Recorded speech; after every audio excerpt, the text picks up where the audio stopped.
After my first love passed away, it was Zach who helped me move on with his 8 years of secret love and 2 years of companionship. But when we finally got together, he became discontented. He had a one-night stand with a woman who had a crush on him, and she got pregnant. He forced me to have an abortion. As long as you accept that child, we'll be even. Julia, I just saw my former self in her. In your eyes, was I also that pitiful and lowly? Zach and I had another argument about the baby. Early in the morning, I was in the study organizing some files when Zach, already dressed, suddenly spoke up. When are you free? Why? I asked, distracted. We need to go get the procedure done as soon as possible, he said. My attention was focused on the contract in front of me, and it took me a moment to register what he meant. What procedure? Zach's gaze dropped to my stomach. I froze, the document still in my hand. For a moment, we were both silent. After a long pause, I turned to look at him. Zach, are you trying to divorce me?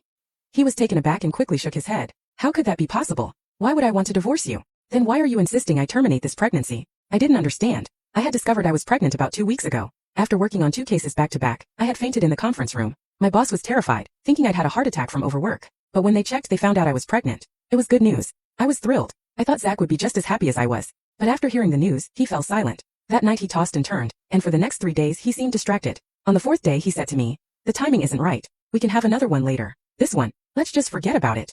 He wanted me to terminate the pregnancy, to abort our baby. We had a huge fight and parted on bad terms. I moved out of our house and stayed in a hotel for a week. During that week I refused to see Zach and rejected all his calls. Later he came to find me looking dejected. Julia, is it that you'll never look back at me unless I give in? You can't be that cruel to me. Cruel? I had long since lost the ability to be cruel to Zach. I naturally went back home with him. We glossed over the issue of the baby. I thought I'd wait until things calmed down and find a good time to talk to him properly. But before I could bring it up, he mentioned it again. My accusation made Zach frown in frustration. Didn't I already tell you? The timing isn't right. Why do you insist on having this baby now? We can have children later, but not this one. Zach's words felt like heavy stones pressing down on my heart. I let out a long sigh. During that week I stayed at the hotel. I thought about many possibilities. Maybe your company was in trouble, or there was something wrong with your health. I even took your medical report to see a specialist. Zach, I can't understand. We're legally married, we don't have any relationship problems. I'm pregnant.